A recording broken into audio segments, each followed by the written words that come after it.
Olá pessoal,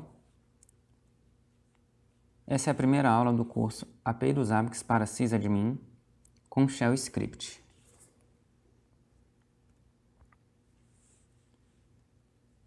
Vamos falar um pouquinho sobre a visão geral da API. Então a API dos ABACS ela permite recuperar e modificar configurações via programação, além de fornecer acesso a dados históricos. O que significa então recuperar e modificar configurações? A gente pode estar automatizando esses processos. Então, tarefas que a gente faz repetidamente na interface web, a gente pode automatizá-la via programação. Então, por exemplo, você precisa cadastrar 1000 hosts, então você faz o uso da API para automatizar esse processo de cadastro de hosts. E fornecer acesso a dados históricos, a gente consegue extrair esses dados dos ABACS para gerar relatórios que não estão disponíveis na interface web dos ABACS. Ou até mesmo relatórios que você queira fazer parecidos com os ABACS, mas de uma maneira diferente, ter uma saída diferente. Então, por exemplo, você pode exportar esses dados para plotar num aplicativo, por exemplo, como um Excel. Lembrando que, como a gente vai estar utilizando uma API dos ABACS com Shell Script, tem algumas limitações, porque, por exemplo, a gente não vai ter acesso, como no curso de API com Python, que a gente tem acesso a bibliotecas para gerar relatórios PDFs, fazer uma série de rotinas muito mais elaboradas. Mas a gente já consegue fazer bastante coisa com a API dos ABACS usando com Shell Script. Então, grande parte de automatização de processo a gente consegue, mas o objetivo principal desse curso é mostrar para vocês como está consumindo os dados que os ABACS disponibilizam na sua base de dados através da API. Então, a API dos ABACS ela é amplamente utilizada para criar novas aplicações para trabalhar com os ABACS, fazer integração com software de terceiros e automatizar tarefas rotineiras.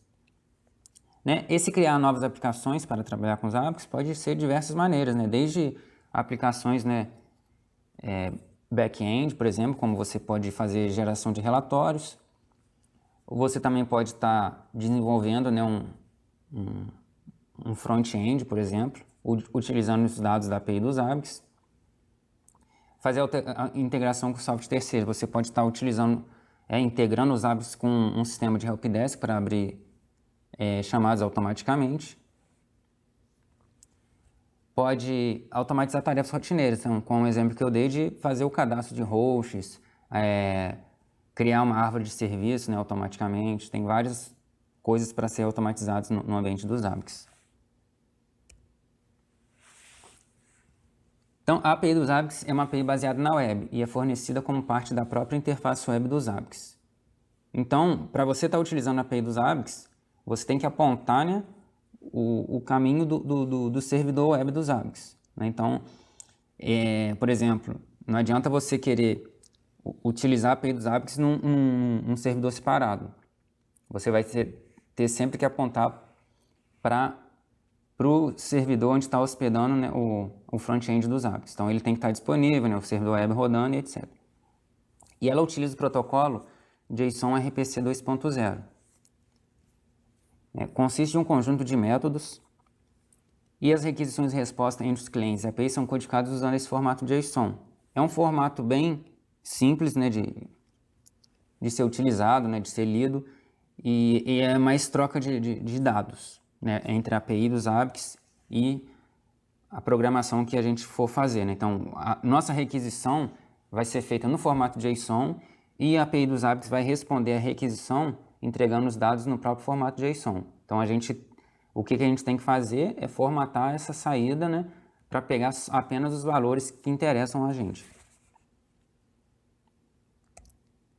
Aqui está um exemplo de requisição JSON, onde a gente está solicitando o acesso à API dos ABACS, efetuando o login. Então, usando o método user.login, passando como parâmetros o nome do usuário e a senha.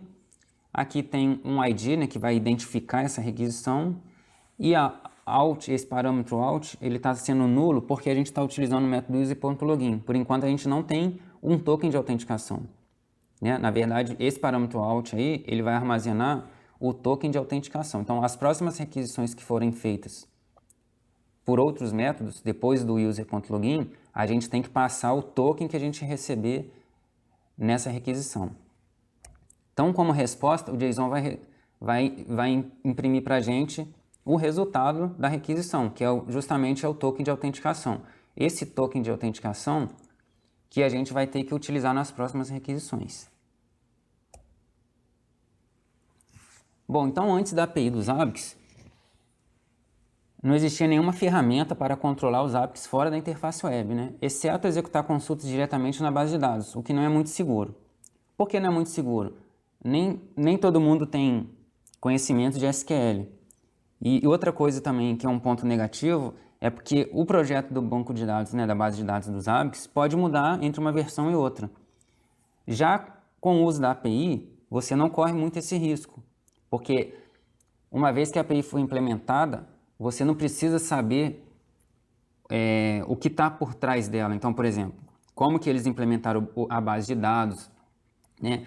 Se houve mudança em alguma tabela do banco de dados, se removeu algum campo. Então, através do uso da API, é a API que vai fazer esse trabalho para você. Então, você tem que saber usar os métodos da API, né? As classes da API, quais são as propriedades que elas estão disponibilizadas, e com isso você tem uma facilidade imensa. Você não precisa correr risco, né, de executar uma query, né, que possa estar excluindo algum campo, ou até mesmo é mais trabalhoso, né, porque imagina que você vai coletar algum dado que é de tabelas que fazem associações. Então você vai ter que fazer vários selects. Com a API não, você vai usar um método e ela vai se encarregar, né, de fazer todo esse trabalho para você e te entregar o resultado.